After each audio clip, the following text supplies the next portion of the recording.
Good morning everyone. आप सभी का वेलकम है, सभी का स्वागत है।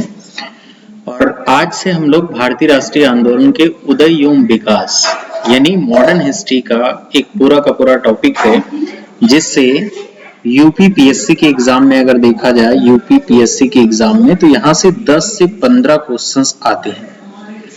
तो ये भी आपको part wise part 1, part 2, part 3, part 4 ये आपको सारे वीडियोस मिल जाएंगे और सारे के सारे रिकॉर्डेड वीडियो होंगे, अपलोडेड वीडियो होंगे। तो आप डेली तो नहीं, दूसरे दिन तीसरे दिन एक एक वीडियो आपको मिल जाएंगे और सब सिस्टमेटिक होंगे। तो आप इससे अपनी तैयारी कर सकते हैं और यहाँ से आपको लगभग 95 क्वेश्चंस क्या होंगे, 95 क्वेश्चंस के आसपास आपको मिल जाएंगे, यानी 95% के आसपास क्वेश्चंस आपको इस वीडियो क्लास से मिल जाएंगे। ठीक है। भारतीय राष्ट्रीय आंदोलन का उदय एवं विकास कैसे हुआ, इस पर हम चर्चा करेंगे। इस पर चर्चा करने के लिए सबसे पहले आपको ध्यान रखना है कि भारतीय राष्ट्रीय आंदोलन को 3 फेज या 3 चरणों में क्या किया जाता है, डिवाइड किया जाता है। जो फर्स्ट फेज है उसका टाइम पीरियड क्या है, सेकेंड फेज का टाइम पीरियड क्या है, थर्ड फेज का टाइम पीरियड क्या है, वो हमें जानना है। फर्स्ट फेज या आप कह सकते हैं प्रथम चरण की अगर बात किया जाए तो भारतीय राष्ट्रीय आंदोलन का जो प्रथम चरण है वो 1885 से शुरू होता है और कब तक चलता है, 1905 तक। यानी इसमें हमें जो पढ़नी है वो 1885 से लेकर 1905 तक की हिस्ट्री पढ़नी है, यानी इंडियन नेशनल कांग्रेस के बारे में पढ़ना है और उसके आगे जो जो घटनाएं क्रम से घटित हुई हैं उसके बारे में हमें पढ़ना है। अभी थोड़ा सा मैं इसको एक्सप्लेन भी करूंगा कि फर्स्ट फेज में क्या हुआ था। सेकेंड फेज की बात किया जाए, दूसरा चरण, तो आप देख सकते हैं 1905 से लेकर 1919 तक जो भी घटनाक्रम हुआ उसे भारतीय राष्ट्रीय आंदोलन के सेकेंड फेज में रखा जाता है, या इसी को आप कह सकते हैं द्वितीय चरण। क्या लिखेंगे आप, सेकेंड फेज, या इसी को आप कहेंगे दूसरा चरण या द्वितीय चरण। अब आते हैं हम थर्ड फेज में। तो जो आपका थर्ड फेज है या इसी को आप तीसरा चरण कहेंगे, ये आपका चलता है 1919 से लेकर कब तक, 1919 से लेकर 1947 तक का ये पूरा का पूरा टाइम पीरियड आपका चलता है। 1919 से लेकर 1947 तक, यहाँ मैं पूरा लिख देता हूँ वो इरेज करके। 1919 से लेकर आपका चलेगा कब तक, 1947 तक। तो क्रम से आपको क्या करना है, क्रम से चीजें आपको तैयार करनी है, ये भी आपको ध्यान रखना है। अगर क्रम से आप तैयार करेंगे तो कभी भी आपको ईयर नहीं भूलेगा। एक समस्या होती है कि ईयर बहुत ज्यादा हम भूल जाते हैं, कभी कभी मैच कराने के लिए क्वेश्चंस भी आते हैं तो हम मैच नहीं कर पाते क्योंकि हमें सिस्टमेटिक तरीके से चीजें याद नहीं होती। जब हम सिस्टम से पढ़ेंगे, घटनाएं एक दूसरे से लिंक हो जाएंगी तो बहुत आसानी से आप चीजों को तैयार कर पाएंगे। अब ध्यान दीजिए, अगर हम बात करें फर्स्ट फेज में, तो फर्स्ट फेज में ही क्या होता है, फर्स्ट फेज में या प्रथम चरण में ही आईएनसी की क्या होती है, इंडियन नेशनल कांग्रेस की स्थापना होती है। ध्यान से समझिएगा, हमने कहा प्रथम चरण में यानी भारतीय राष्ट्रीय आंदोलन के प्रथम चरण में ही इंडियन नेशनल कांग्रेस की स्थापना हुई। ये सभी को पता है कि इंडियन नेशनल कांग्रेस की स्थापना 28 दिसंबर 1885 ईस्वी को क्या की गई थी, 28 दिसंबर 1885 ईस्वी को इंडियन नेशनल कांग्रेस की स्थापना की गई थी। कहाँ किया गया था, बॉम्बे में किया गया था, ये भी आपको पता है। और जो जगह है अगर आप जानना चाहें तो गोकुलदास तेजपाल संस्कृत कॉलेज में। ठीक है, गोकुलदास तेजपाल संस्कृत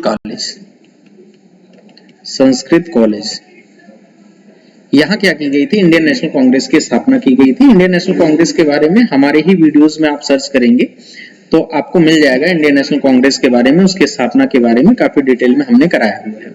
और आगे चलकर भी एक 2-3 घंटे का वीडियो हम अभी अपलोड कर देंगे तो वो भी आप लोग पढ़ सकते हैं। अब हमने कहा कि इंडियन नेशनल कांग्रेस के फर्स्ट फेज में या प्रथम चरण में क्या होती है, भारतीय राष्ट्रीय कांग्रेस की स्थापना होती है। लेकिन यहाँ जो लक्ष्य होता है वो क्या होता है, इंडियन नेशनल कांग्रेस का जो लक्ष्य होता है वो क्या होता है, अस्पष्ट होता है। क्या होता है, लक्ष्य जो था वो क्या था, अस्पष्ट था, यानी क्लियर नहीं था।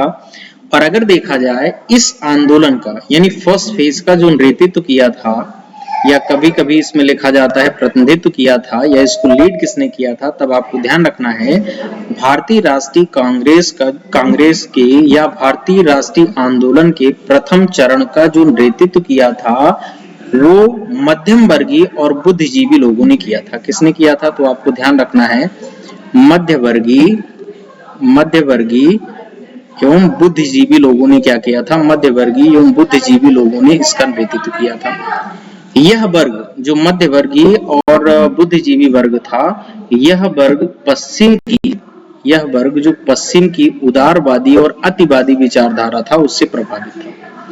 पश्चिम की उदारवादी और अतिवादी विचारधारा से क्या था, अतिवादी विचारधारा से प्रभावित था। इसको आप लिखना चाहें तो लिख सकते हैं। भारतीय राष्ट्रीय आंदोलन को 3 चरणों में डिवाइड किया गया है, जिसमें प्रथम चरण की हमने बात की 1885 से लेकर 1905 तक चलता है। इस दौरान इंडियन नेशनल कांग्रेस की स्थापना होती है पर लक्ष्य अस्पष्ट होता है। उस समय इसका प्रतिनिधित्व या इसका नेतृत्व मध्यवर्गीय एवं बुद्धिजीवी लोगों ने किया। यह वर्ग पश्चिम की उदारवादी एवं अतिवादी विचारधारा से क्या था, प्रभावित। आगे चलकर इसके डिटेल में हम लोग आएंगे, पढ़ेंगे। अब आते हैं सेकेंड फेज में। इस चरण में कांग्रेस की जो मांग थी, मुख्यतः ध्यान देंगे सेकेंड फेज में जो इंडियन नेशनल कांग्रेस की मांग थी, सेकेंड फेज में इंडियन नेशनल कांग्रेस की जो मांग थी वो क्या थी, अधिराज्य थी। यानी क्या मांग किया इंडियन नेशनल कांग्रेस ने, ब्रिटिशर्स से क्या मांग किया, अधिराज्य की मांग की। अधिराज्य का मतलब होता है डोमिनियन स्टेट, इसको हम समझते हैं डोमिनियन स्टेट। यानी डोमिनियन स्टेट क्या होता है या अधिराज्य क्या होता है, पहले ये जान लें।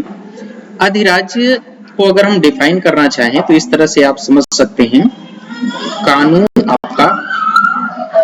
आपका शासन हमारा। ध्यान देंगे, कानून आपका शासन हमारा एक शब्द हमने लिखा है।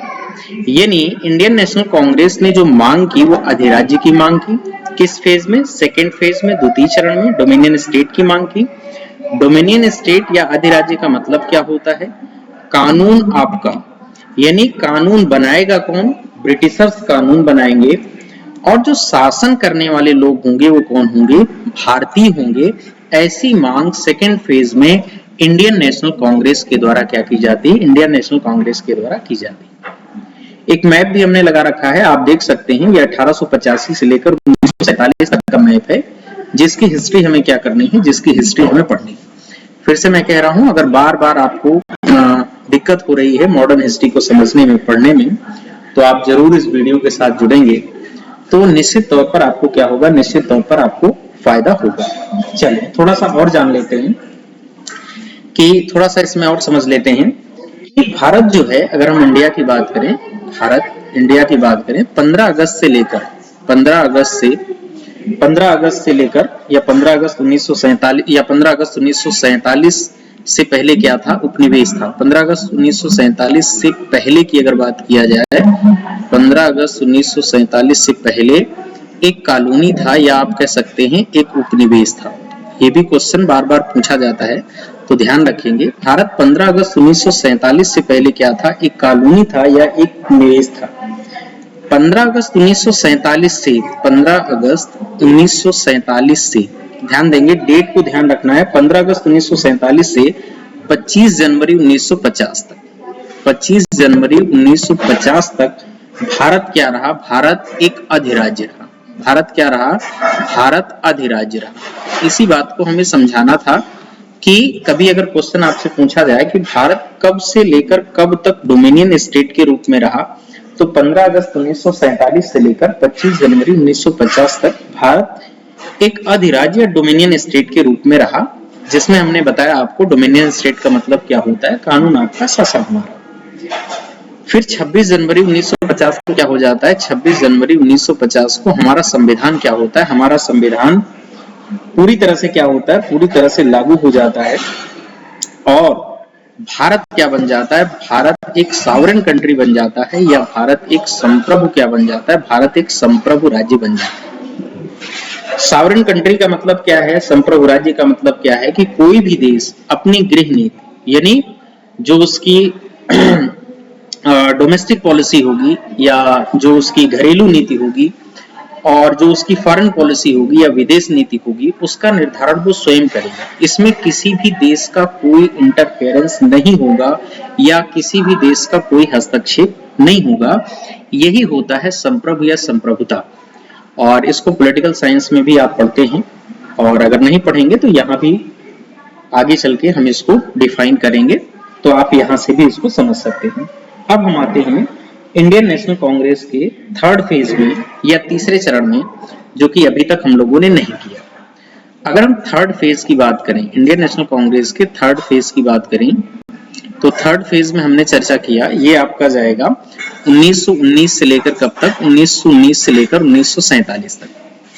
और देखिए इसको जो लीड किया था, थर्ड फेज का जो नेतृत्व किया था, यानी इंडियन नेशनल कांग्रेस के जो तीसरे चरण का नेतृत्व किया था, वो अकेले गांधी जी ने किया था।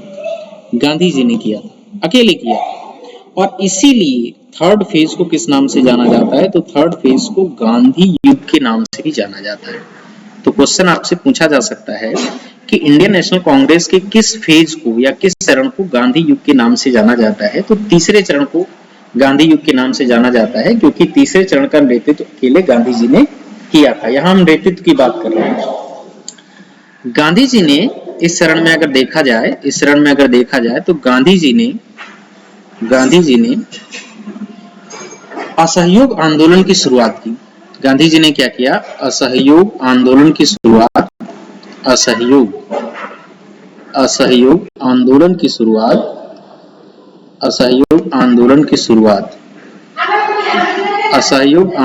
शुरुआत स्वराज की मांग से की। स्वराज की मांग से की। तो ये भी ध्यान रखना है कि गांधी जी ने असहयोग आंदोलन की शुरुआत स्वराज की मांग से की, जो 1929 तक आते ये क्या हुआ, पूर्ण स्वराज में परिवर्तित हो गया। पूर्ण स्वराज में परिवर्तित हो गया।